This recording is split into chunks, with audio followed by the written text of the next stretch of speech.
എല്ലാവർക്കും നമസ്കാരം. ഞാൻ ഇന്നിവിടെ സംസാരിക്കാൻ പോകുന്നത് കേരളത്തിൻ്റെ സംസ്കാരവും മാറുന്ന ജീവിതശൈലിയും എന്നതാണ്. ഒരു രാജ്യത്തിൻ്റെ വികസനം എന്ന് പറയുന്നത് പണം കൊണ്ട് മാത്രമല്ല അളക്കുന്നത്. അത് ആ രാജ്യത്തിൻ്റെ സംസ്കാരവും കൂടി ചേർത്താണ് ഒരു രാജ്യം എത്രത്തോളം വികസിച്ചെന്ന് നമ്മൾ അളക്കുന്നത്.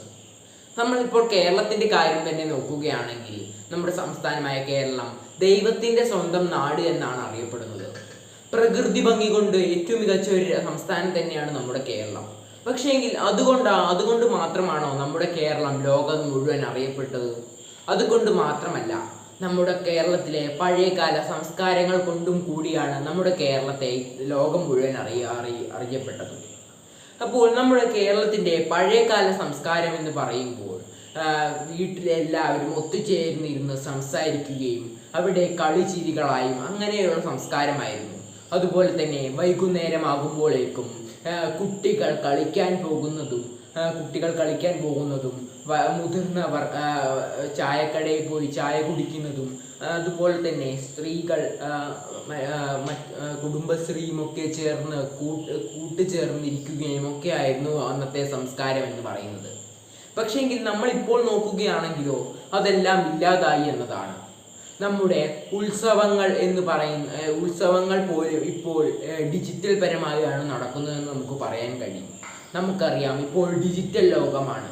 നമ്മുടെ ഓണം എന്ന് പറയുമ്പോൾ പണ്ടത്തെ കാലത്ത് സ്വന്തമായി രാവിലെ എഴുന്നേറ്റ് പറമ്പിൽ പോയി പൂക്കൾ പറിച്ചുമൊക്കെയായിരുന്നു ഓണം ആഘോഷിച്ചു കൊണ്ടിരുന്നത്.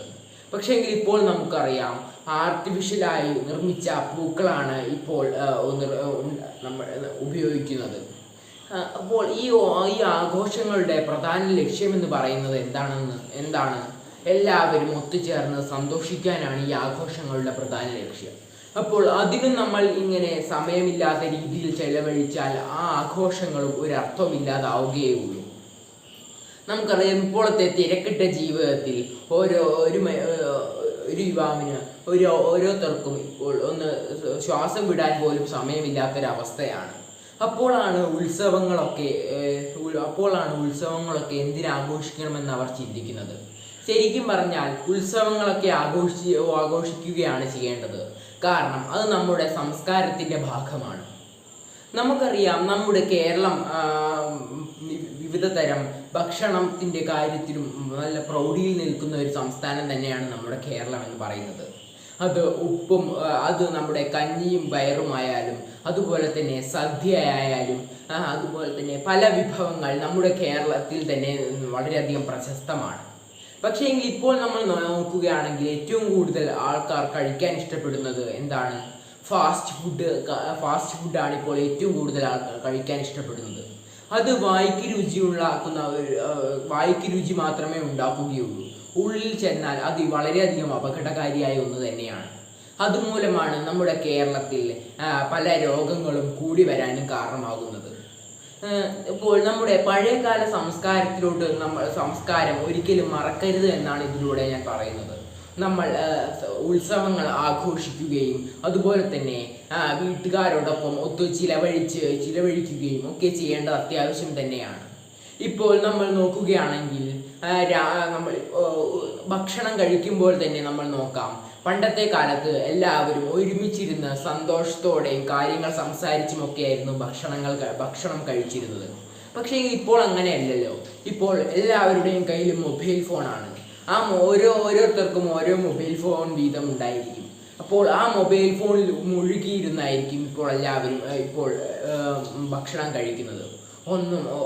ആരോടുമൊന്നും സംസാരിക്കാതെ, അതുപോലെ തന്നെ കളിച്ചിരികളൊന്നും ഇല്ലാത്തൊരു കാലത്തിലൂടെയാണ് നമ്മളിപ്പോൾ മുൻപോട്ട് പോകുന്നത്. അതുപോലെ തന്നെ ഇപ്പോൾ കുട്ടികൾ പണ്ടത്തെ കാലത്ത് മാതാപിതാക്കൾ എപ്പോഴും കുട്ടികൾ പുറത്തുപോയി കളിക്കുന്നത് കൊണ്ട് എപ്പോഴും അവരെ ചീത്ത പറയുമായിരുന്നു. കാരണം എപ്പോഴും പുറത്തുപോയി കളിച്ച് ചെളിയുമൊക്കെ ആയി പുരണ്ടായിരിക്കും വീട്ടിലോട്ട് വരിക.